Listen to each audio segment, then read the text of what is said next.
ಮೈಸೂರಿನಲ್ಲಿ ರಥಸಪ್ತಮಿ ಸಂಭ್ರಮ. ಅರಮನೆ ಅಂಗಳದಲ್ಲಿ ಪೂಜೆ ಪುರಸ್ಕಾರ ಕೂಡ ಜೋರಾಗಿದೆ. ಅರಮನೆಯ ದೇವಾಲಯಗಳ ಉತ್ಸವ ಮೂರ್ತಿಗಳ ಮೆರವಣಿಗೆ ಕೂಡ ಹೊರಟಿದೆ. ದೇವರ ದರ್ಶನವನ್ನ ಪಡೆದು ಪುನೀತರಾಗಿದ್ದಾರೆ ಭಕ್ತರು. ರಥಸಪ್ತಮಿ ಅಂಗವಾಗಿ ಶ್ರೀ ಗಾಯತ್ರಿ, ಶ್ರೀ ತ್ರಿನೇಶ್ವರ ಸ್ವಾಮಿ, ಶ್ರೀ ಭುವನೇಶ್ವರಿ, ಶ್ರೀ ಲಕ್ಷ್ಮೀ ರಮಣ ಸ್ವಾಮಿ, ಶ್ರೀ ಕಿಲವೆಂಕಟೇಶ್ವರ ಸ್ವಾಮಿ, ಶ್ರೀ ಶ್ವೇತವರಹ ಸ್ವಾಮಿ, ಶ್ರೀ ಪ್ರಸನ್ನ ಕೃಷ್ಣ, ಶ್ರೀ ಪರಂದೇವಿ ಅಮ್ಮನವರ ಉತ್ಸವ ಮೂರ್ತಿಗಳ ದರ್ಶನಕ್ಕೆ ವ್ಯವಸ್ಥೆಯನ್ನು ಕೂಡ ಮಾಡಲಾಗಿದೆ. ಮೈಸೂರಿನಲ್ಲಿ ರಥಸಪ್ತಮಿ ಸಂಭ್ರಮ ಬಹಳ ಜೋರಾಗಿದೆ. ಅರಮನೆ ಅಂಗಳದಲ್ಲಿ ಪೂಜೆ ಪುನಸ್ಕಾರಗಳು ಕೂಡ ನೆರವೇರಿದೆ.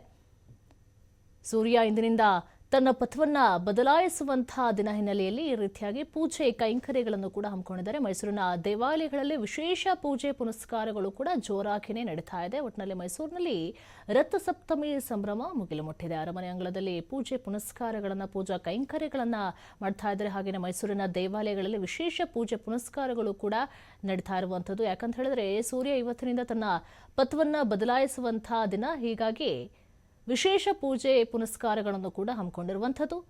ಶ್ರೀ ಪರಂದೇವಿ ಅಮ್ಮನವರ ಉತ್ಸವ ಮೂರ್ತಿಗಳ ದರ್ಶನಕ್ಕೆ ವ್ಯವಸ್ಥೆಯನ್ನು ಕೂಡ ಮಾಡಲಾಗಿರುವಂಥದ್ದು. ಸಾಕಷ್ಟು ಭಕ್ತರು ಕೂಡ ಅರಮನೆ ಅಂಗಳದಲ್ಲಿ ಜಮಾಯಿಸಿದ್ದಾರೆ. ದೇವರ ದರ್ಶನವನ್ನು ಪಡೆದು ಪುನೀತರಾಗಿದ್ದಾರೆ ಭಕ್ತರು. ಸಪ್ತ ಸಪ್ತ ಮಹಾಸಪ್ತ ಸಪ್ತದ್ವೀಪ ವಸುಂಧರ ಸಪ್ತಾರ್ಕ ಪರಿಣಮಾದಾಯ ಸಪ್ತಮಿ ರಥಸಪ್ತಮಿ ಅಂತ ಹೇಳಿ ಇವತ್ತು ಬಹಳ ವಿಶೇಷವಾದ ಒಂದು ಸುದಿನ. ಅರ್ಕ ಅಂದರೆ ಎಕ್ಕದಿ ಎಲೆ.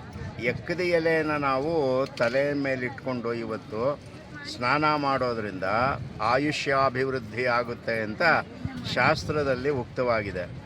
ಇವತ್ತಿನ ದಿವಸ ಅರಮನೆ ಮುಂದೆ ಮಹಾರಾಜರು ಹಿಂದಿನಿಂದ ರಥಸಪ್ತಮಿ ದಿನ ಎಲ್ಲ ದೇವರ ದರ್ಶನ ಆಗಲಿ ಅಂತ ಹೇಳಿ ಅನುವು ಮಾಡಿಕೊಟ್ಟಿದ್ದಾರೆ. ಶ್ರೀ ಶ್ವೇತವರಾಹ ಸ್ವಾಮಿ, ಕಿಲ್ಲೆ ವೆಂಕಟರಮಣ ಸ್ವಾಮಿ, ಲಕ್ಷ್ಮೀ ರಮಣ, ಗಾಯತ್ರಿ ಅಮ್ಮನವರು, ಪ್ರಸನ್ನ ಕೃಷ್ಣ ಸ್ವಾಮಿ ಹಾಗೂ ತ್ರಿನೇಶ್ವರ, ಇಷ್ಟು ದೇವರುಗಳು ಅರಮನೆ ಮುಂದೆ ಇವತ್ತು ದರ್ಶನ ಕೊಡ್ತಾ ಇದ್ದಾರೆ. ಈ ಆಸ್ತಿಕ ಮಹಾಶಯರು ಭಕ್ತಾದಿಗಳು ಬಂದು ಎಲ್ಲ ದೇವರ ದರ್ಶನ ಮಾಡಿ ತೀರ್ಥ ಪ್ರಸಾದ ತಗೊಂಡು ಕೃತಾರ್ಥರಾಗಬೇಕು ಅಂತ ಹೇಳಿ ಈ ಮೂಲಕ ವಿನಂತಿ ಮಾಡ್ಕೋತೀನಿ. ಸರ್ವೇ ಜನಾಃ ಸುಖಿನೋ ಭವಂತು, ಸಮಸ್ತ ಸನ್ಮಂಗಳಾನಿ ಭವಂತು. ರಥಸಪ್ತಮಿದು ವಿಶೇಷ ಅದೇ ರಥಸಪ್ತಮಿ ದಿನ ಇವತ್ತು